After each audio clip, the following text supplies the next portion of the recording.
Bom dia! Tá começando mais um episódio da Lolerer, seu podcast jurídico direto, prático e sem juridiquês. Eu sou o Victor. E eu sou a Laísa. Muito bom dia! Hoje, no trabalho, o TRT15 condenou uma demissão por videochamada que expôs o empregado e fixou R$22 mil de indenização.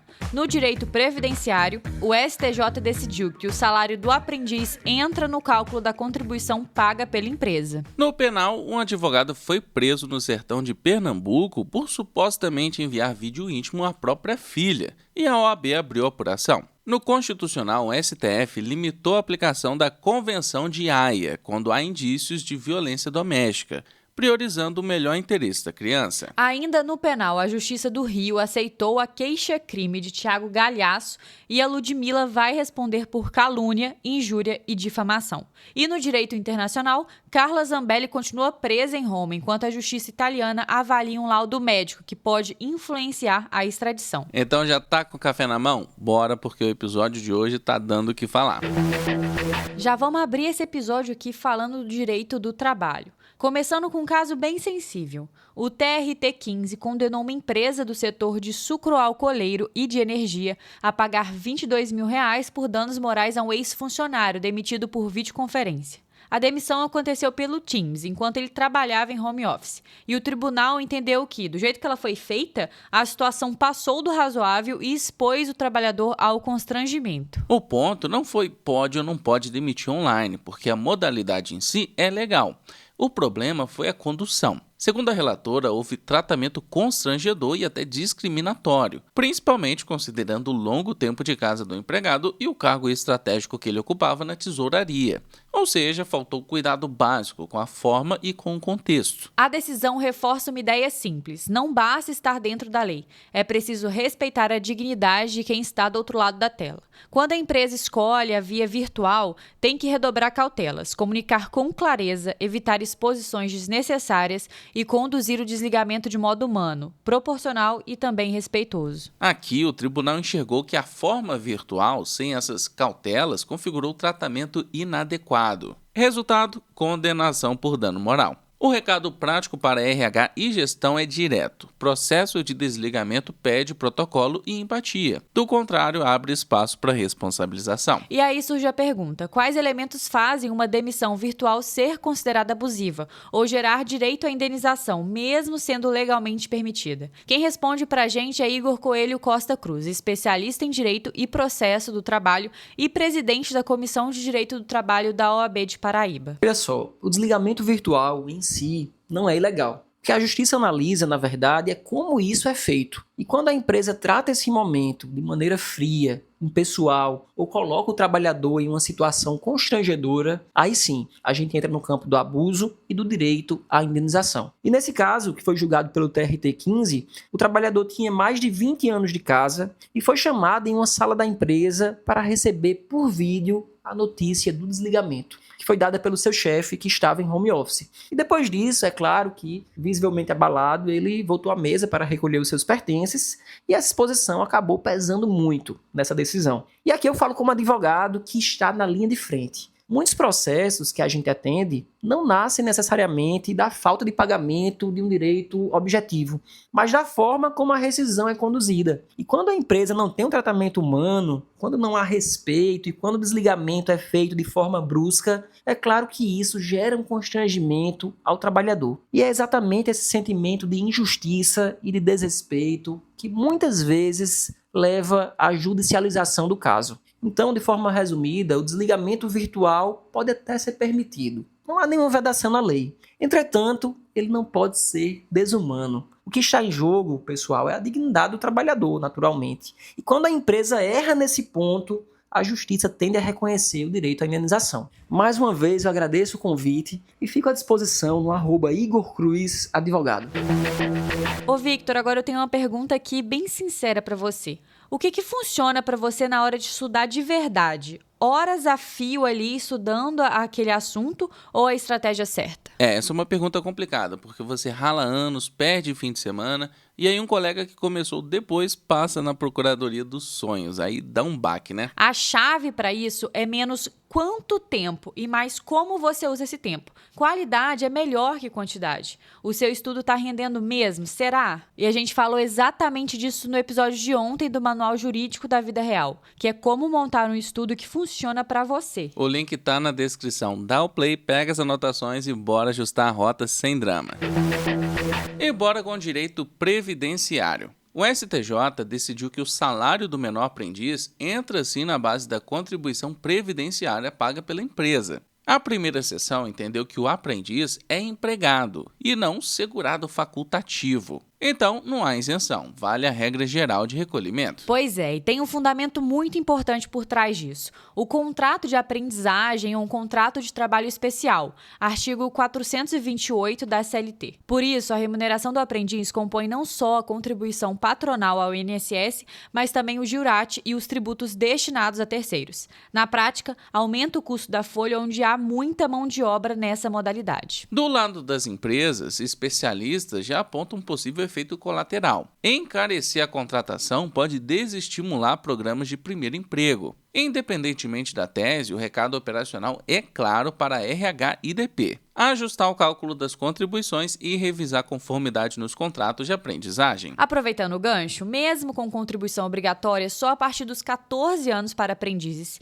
e 16 como regra geral, menores podem acessar benefícios como dependentes ou por vulnerabilidade social. Entra aí a pensão por morte, auxílio reclusão e benefícios assistenciais. Na pensão por morte, os filhos, os dependentes menores de 21 anos ou maiores inválidos têm direito desde que o falecido fosse segurado. O auxílio reclusão vai para dependentes de baixa renda de preso em regime fechado. E no assistencial temos o BPC-LOAS para crianças com deficiência e baixa renda e a pensão especial para crianças com síndrome congênita do Zika, ambos no valor de um salário mínimo e sem exigir contribuição prévia ao INSS.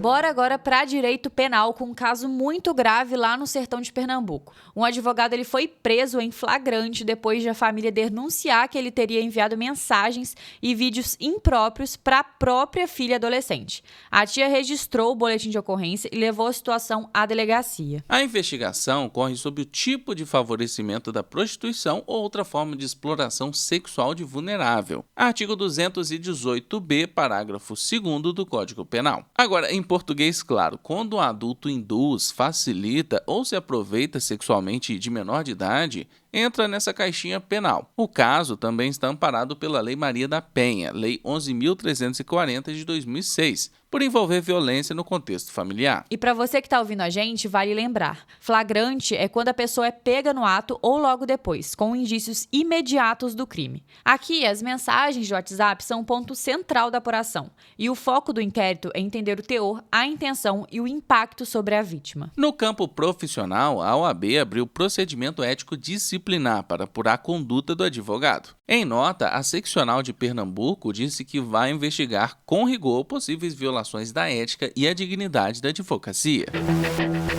O STF decidiu que indícios de agressão contra a mãe já bastam para impedir o retorno imediato de crianças ao exterior, mesmo que a Convenção da Haia preveja a volta rápida. Ou seja, se há sinal de violência doméstica, o retorno automático não acontece. O caso precisa ser analisado com muito mais cuidado. A ancoragem é o princípio do melhor interesse da criança. Na prática, o juiz pode assegurar o cumprimento imediato da convenção quando houver risco concreto, priorizando a proteção aqui no Brasil antes de qualquer deslocamento internacional. O Supremo não rejeitou a convenção, ele reconheceu a compatibilidade com a Constituição, mas deixou claro que a aplicação deve observar o artigo 227 da CF, permitindo afastar o retorno compulsório quando houver situação de risco, como a violência doméstica, que foi nesse caso. E aqui entra a aula de teoria geral do direito. O STF aplicou a pirâmide de Hans Kelsen, a Constituição no topo, guiando todo o resto. Tratados de proteção à infância têm status supralegal, ficou acima das leis ordinárias e abaixo da Constituição. Então, a Convenção vale, mas sempre harmonizada com a proteção integral das crianças previstas na CF. No julgamento das ADIs 4.245 e 7.686, os ministros reforçaram exatamente isso. Cooperação internacional, sim, mas sem atropelar a proteção constitucional. Resultado disso, em cenário de violência, a prioridade é garantir a segurança da criança e só depois discutir eventual retorno. E bora com o direito penal. A Justiça do Rio aceitou a queixa-crime de Thiago Galhaço contra Ludmilla. Ela passa a responder por calúnia, injúria e difamação em ação que tramita na 21ª Vara Criminal da capital. Esse embate ele começou lá em 2023. Galhaço voltou contra a entrega da medalha Tiradentes à cantora. Dia depois, a Lud rebateu as críticas em vídeo e chamou o deputado de racista. Racista/pesada e racista de merda.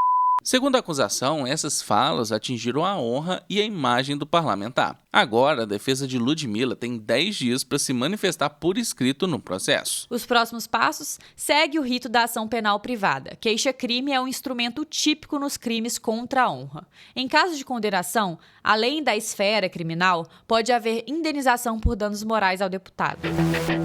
E bora atualizar um pouquinho o caso da Carla Zambelli. Ela foi condenada a mais de 15 anos pelo STF e a deputada segue no presídio feminino de Rebíbia, em Roma. A defesa fala em problemas psiquiátricos e neurológicos e pediu perícia para avaliar se ela poderia cumprir pena no Brasil. O Tribunal de Apelações italiano ainda não bateu o martelo sobre esse laudo. A manobra busca adiar a decisão sobre a extradição. Só que relatórios preliminares apontam que a saúde dela é compatível com o cárcere. Com isso, a justiça italiana determinou que ela permaneça presa até a análise completa da documentação médica. E agora uma rápida visão sobre o panorama da extradição no Brasil. A Constituição não permite extradição de brasileiro nato. Já estrangeiros podem ser entregues com base em tratados. Para naturalizados, só há 2 janelas de extradição: crime comum cometido antes da naturalização ou tráfico de drogas. O trâmite costuma seguir esse caminho. Começa no Itamaraty, passa pelo Ministério da Justiça e chega ao STF, que pode decretar prisão preventiva do extraditando. Depois da manifestação da PGR, o plenário julga o pedido. Se o STF nega, o estrangeiro pode ficar no país ou pedir refúgio. Se concede, a bola vai para o executivo, que decide entregar ou viabilizar cumprimento de pena no Brasil. No caso da Zambelli, por hora, a etapa italiana segue pendente do laudo. Resumo do placar: sem laudo final, sem decisão de extradição.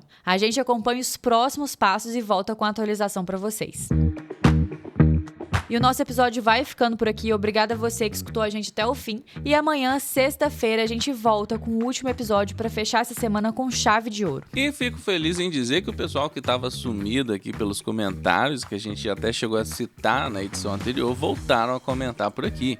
Quero agradecer a Ciborgue, Yuri Júlio, Ana Paula, Girafadora, Paula, a Bela, que comentou: estou sempre por aqui, escuto todos os dias, acaba que na correria do dia a dia esqueço de comentar. Fabrício Menezes, Aline Seabra, Luiz Ló, Rômulo Costa, Priscila Oliveira, Caio Rocha, Amaral Damares, Josi Rodrigues, Pedro Medeiros, Vitória Oliveira, Vinícius, Vitor Hugo, Renato Martoni, Felipe Calou e Lara Cardoso, que também voltou a dar as caras por aqui. Muito obrigado a todos que comentaram, seu comentário ajuda demais. Muito obrigada pelos comentários, pessoal, e marca a gente também no Instagram, no @lo.lerer, a gente tá sempre repostando vocês escutando o nosso episódio. E já sabe, segue a gente no seu tocador de podcast favorito, ativa o sininho para não perder nenhuma notificação e avalie a gente com 5 estrelas, porque ajuda bastante. Então se cuida, bom estudo por aí e a gente se vê no próximo episódio. Até lá!